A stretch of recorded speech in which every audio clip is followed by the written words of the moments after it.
سلامونه. د خپلې لور غوښې خوړل تاسو ته به ډېره ناشنا لګي، ډېر عجیب و غریب به لګي او دا کریه عمل دی، واقعي قابل نفرت عمل دی. تاسو ته به ناشنا لګي خو نه صرف دغه پلار اقرار کړی دی بلکې منلي ده او په یو ډېر موقر بین الاقوامي اداره کې دغه سټوري چاپ هم ده. په افغانستان کې د 4 کسانو انټرویو انډیپندنت اردو باندې دغه آرټیکل چاپ دی. 4 کسانو انټرویو کړي د 4 پلارانو، 4 هغه پلاران چې په قندوز کې دي، قندار کې دي او کابل کې دي او فکر کوم یو بل ځای دی، یعنی د مختلفو سیمو نه دغه پلاران انټرویو کړي دي. یو پلار پکې چې هغه 2 کلن دی، هغه انډیپندنت اردو ته ویلي دي چې ما خپل لور د پیسو په بدل کې خرڅه کړې ده، یعنی واده د مجبورۍ نه، یا ظاهر خبره د غریبي وي، مجبوري وي. او دا هم ویلي چې زمونږ په سیمه کې، زمونږ په علاقه کې چې څوک د لور په سر پیسې واخلي نو دې ته د لور غوښې خوراک وي. نو واقعي دا ټکي او دا تشبیه ډېره زبردسته وه، که څه چې دا عمل ډېر کریح دی، خو لکه لور خرڅول او یا انسان خرڅول، انسان اخیستل په دې زمانه کې او بیا په خپل بچو په سر پیسې اخیستل، بالخصوص د لور په سر باندې چې هغه هلته واده شي د پیسو په بدل کې، یا ولور یا هر څه چې ورته وایو.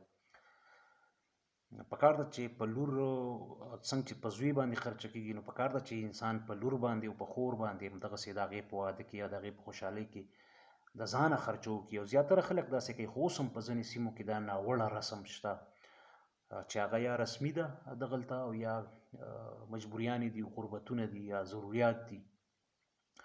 خو د دې مجبوریانو د ضرورتونو د دې کله هم دا مطلب نه دی چې په خپله لور دې پیسې واخیستل شي. وجه دا ده چې که هغه په پیسو اخیستي او تا په پیسو خرڅه کړي، لوري یا خوري، نو خدای مکړه که سبا له داسې مشکل هغې ته هلته راځي نو ته به څنګه کلیم کې؟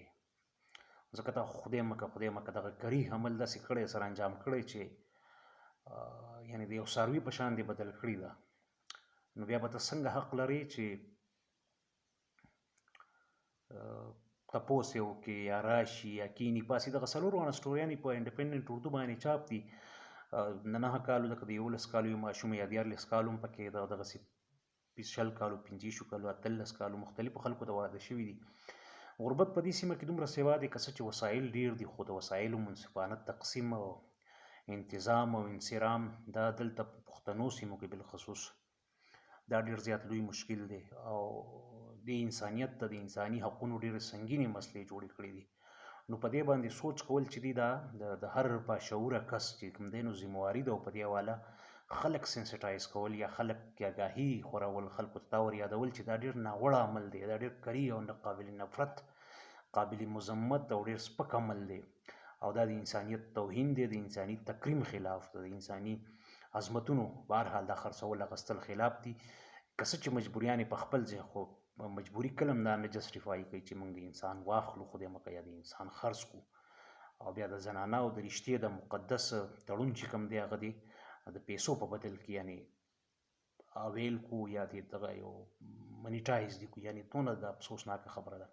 بهرحال زما د حاضرېدو مقصد هم د خپلې لور غوښې خوړل دغه لفظ دغه تشبیه په دې حساب راته ولګېده ښه چې واقعي همدا ده او همدغسې ده، یعنې په لور پیسې اخیستل هم د لور غوښې خوړل دي.